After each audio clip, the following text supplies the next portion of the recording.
Okay, well, welcome everybody. I guess something a little bit different. Normally you get the CEO to do this sort of thing, but I'm about 2,000 miles nearer, so you've got me. I'm going to try and talk to you about engineering instead of finance, so we'll see how that goes down. So somebody proposed the question of why the best UAVs are helicopters. How do I change slide? Let's see. On the thing. Table.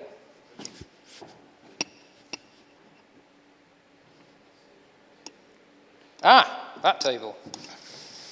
There we go. Yes, obvious. Great. Cool, maybe. So, I thought that was actually a bit of a leading question, and we should actually ask, are helicopters the best UAVs? So, I thought I'd start in much a way that an A-level physics teacher would start by saying, what is a helicopter? I think there's three key features of a helicopter that are important here. So the first thing, and the most important thing, and the most obvious to any child that's looked up in the sky, is it's got a big spinning rotor at the top. And why is that a good thing? So the first thing is it allows for a compact fuselage, which means a low drag fuselage. And if you've got a compact fuselage, that's also low weight, and that's good in an aircraft. And you've got a large disk area, which gives you efficient hover performance, which is also very good. By comparison, if we look at what maybe you typically think of UAVs, quadcopters, multi-rotors, and we're doing basically a comparison between a helicopter and one of those. So the other key thing you'll see in basically all conventional helicopters is a centralized engine to provide that power to the rotor. And that's sort of enabled by this configuration. But that also has some key benefits. So burning chemical fuels gives you better energy density from batteries, which gives you better endurance. What's also not obvious, maybe less obvious, is if you could have, say, 3, 4, maybe more engines, and that would be less efficient from a thermal point of view, so this is converting your fuel into energy, into power for your rotors. So it's better to have, ideally, a single engine doing that job. And then the other benefit of having a single power plant is you're going to have lower maintenance and manufacturing costs. You're making one engine, not 3 engines. You're only maintaining, when one engine's broken, you've only got to fix one thing. You aren't trying to keep all of these engines running. And then the third thing is even less obvious, and it wasn't obvious when people were inventing helicopters, and that's how do you change the thrust of the rotor?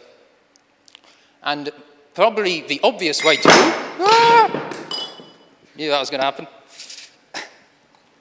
Should have sat down. All right, yeah. It's only water. We'll get away with it.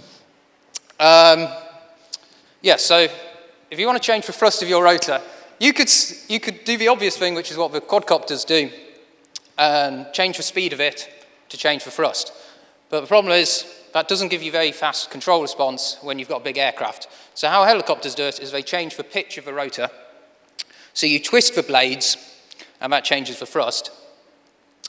And that you achieve that through a swash plate and a slightly complicated set of actuators. So that's kind of the downside. But the upside is your powertrain doesn't need to be able to produce this high torque in order to change the speed of the rotor. So what's really important is how these things matter as the aircraft changes in size. Because scaling is one of those things that's not very obvious. You can build something very small, and then you think, I'll just build a bigger one, everything will be great. And I think some people think about UAVs in the same way, and that's where they're likely to come unstuck. So if we go through each of those points I just mentioned and try and think how those impact the aircraft as it gets bigger. So we were talking about fuselages being compact and low drag. So drag is important the faster you fly. So if you think about your little quadcopter, you might fly around at maybe 30 to 50 miles an hour, whereas even a small helicopter is flying around at 100 miles an hour. And what that means is drag is 4 times more important for that helicopter, and therefore you care more about that fuselage. then if you've got a multi-rotor, you've got to have a structure that holds all of these rotors in the right place. And structures become harder the bigger they get. You can build a very simple structure for a very small aircraft, and as you build a bigger aircraft, your structure gets ever more complicated. You've got to build ribs, there's lots of rivets involved, it's all expensive, and if you can make that fuselage very small and compact, it's going to be cheaper, lighter, and better. And we talked about having this big rotor for efficiency, and that's important depending on how much you are going to fly, is how much fuel you're going to use. If we think about maybe a typical operation for a small UAV, maybe you take it to a building site, you fly it around, inspect something for 15 minutes, you put it back in its box, and then you go over to the next building site, next week or something. Electricity isn't an important part of your operational cost. If we look at how people use helicopters, you might be flying 6 hours, 10 hours per day, and fuel is now important, and you do care about the efficiency of your aircraft. And that brings us to this engine. So if you want to fly longer distances, you care about the benefits of chemical energy. If you're just flying around a building site, you don't need to be able to cover 100 miles cross-country across the North Sea. If you want to do something with a big drone, endurance is going to be important. And then we've got these different technologies for converting that stored energy into mechanical power. So you probably think about, we've got electric motors, piston engines, and gas turbines. For the sort of helicopters we're all used to here, it's gas turbines. But really, the idiosyncrasies of the engineering details matter here. And as you go down in size, the gas turbine's great when you've got a big aircraft.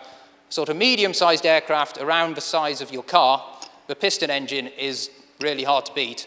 It's the best technology in terms of efficiency and cost. And once you get small, the electric motor is the king, and nobody's got a little engine powering their laptop or their hairdryer. Another sort of interesting dynamic to this engine thing is as your assets get more expensive, with these quadcopters, they're consumer goods. If it breaks, maybe you replace the motor, but basically it's going in the landfill. When you've got $1 million of aircraft, you want to be able to repair that engine, you want to be able to overhaul it.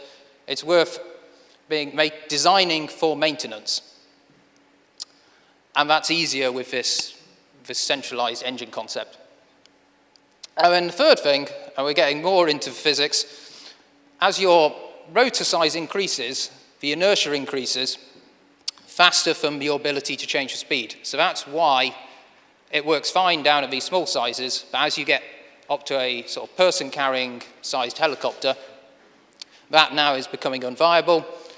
And as you're changing to these different combustion power plants, the torque characteristics of those is also changing, and that's making this rotor changing speed system harder. But the downside of having these actuators to manipulate the blades is also getting less significant.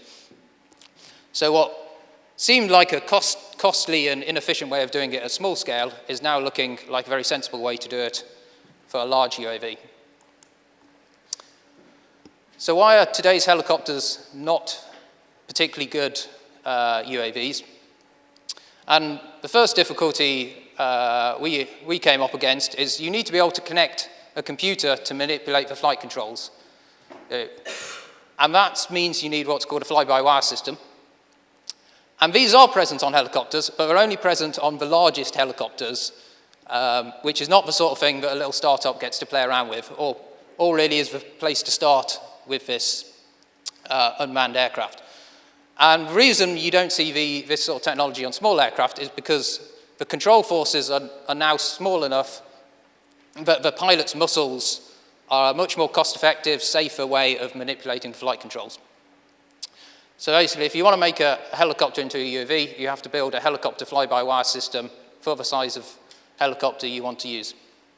And you've got to do it reliably and cheaply. The other things, of course, every helicopter currently flying, when they sat down to draw it, they went, we've got to put a pilot in this, and that pilot is going to weigh 80 kilograms or more, and we know they're always going to be in a helicopter, and for a small helicopter, that's significant. And that pilot needs to be able to see where they're going, so we've got to put all of these glass panels so they can see out. And then when we're dealing about emergency situations, there's also the assumption that the pilot can interact in a way that they can reset circuit breakers, they can hear things going wrong with the engine. And if you're making UAV, a high reliability UAV, you have to automate all of this. And then there's the details of crash protection, should the aircraft crash with a pilot in it. When it's just a box of electronics, we don't really need to care about that. This slightly grey picture is the inside of one of our helicopters after we ripped out all the stuff that was there for the person. And then the other kind of philosophical difference is, from at least when I'm sitting down thinking about how to design an aircraft, if I knew that every time this aircraft flew, there had to be a human pilot on board, I would make conservative engineering decisions. You never know everything when you're designing something for the first time. And if you think you might kill somebody, you're going to be conservative and err on the side of caution. And for some UAV missions, this is going to hold just as true. If you want to carry passengers or you want to fly over a city, the safety barrier is going to be just high. But then there's some other missions, such as agriculture and forestry, where you're flying over an unpopulated area, the pilot is no longer on board, and maybe we can be a bit more adventurous with our engineering, and as a result, end up at a more efficient product, which is proven. So ultimately, it needs to be as safe, but you are being less conservative because you can take that risk and then prove it in reality, where you can collect the data to justify that you are making the right assumptions in your design. So having talked about helicopters, I thought I should talk about UAVs a little bit. So there's basically 4 things that make a UAV important. And these are the core technologies that, if you want to build a UAV, you want to become very good at. So there's this fly-by-wire system that we've already mentioned, and anybody in civil aviation will tell you that's a hard and expensive problem. Now we've got the perception system, so you're removing the pilot needs to be able to see, so you've got to replace the pilot's eyes with cameras and LiDARs and that sort of thing. Today we're not going to let these large aircraft fly around autonomously all by themselves, causing havoc. We want to be in control at all times. And not only that, we want to get as much data from that aircraft back down to the ground, because we're ultimately trying to do something useful with it. Whether that's observation or reacting to a wildfire, we need to know what that aircraft is doing. And we need that to be very reliable in a place where, as we all know, walking around with mobile phones, getting a wireless signal anywhere on the planet is not an easy problem. And even the best companies struggle. And now we've taken what is already a very complicated vehicle to operate, and we've made it even more complicated. We've added a load more complexity. And the promise is that we're actually going to make this thing easier to operate. So that's a challenge, not an impossible one. As we can see from modern computers, they are incredibly complicated, but actually generally quite easy to operate. And that's where the design of the HMI and the ground station comes in.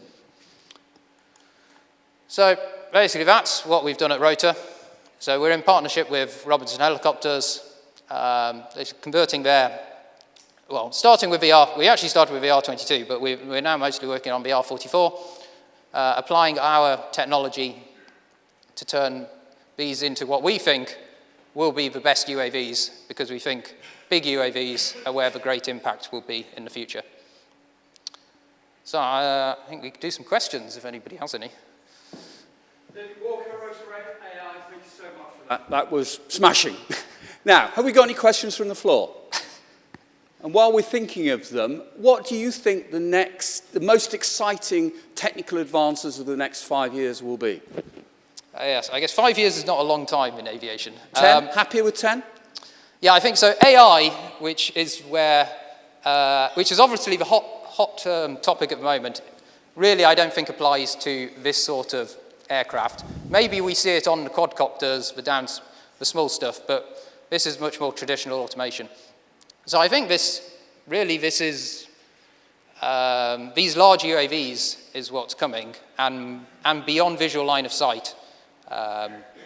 which in the UAV term is where you want to fly the aircraft beyond where somebody involved in the operations is able to see it with their own eyes. And the challenge here is you care about the other airspace, the other aircraft, being able to detect and avoid those aircraft safely and reliably. And I think that is still at least a not totally solved problem.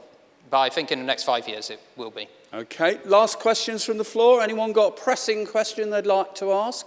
We'll bring a microphone to you if you have. No? Okay.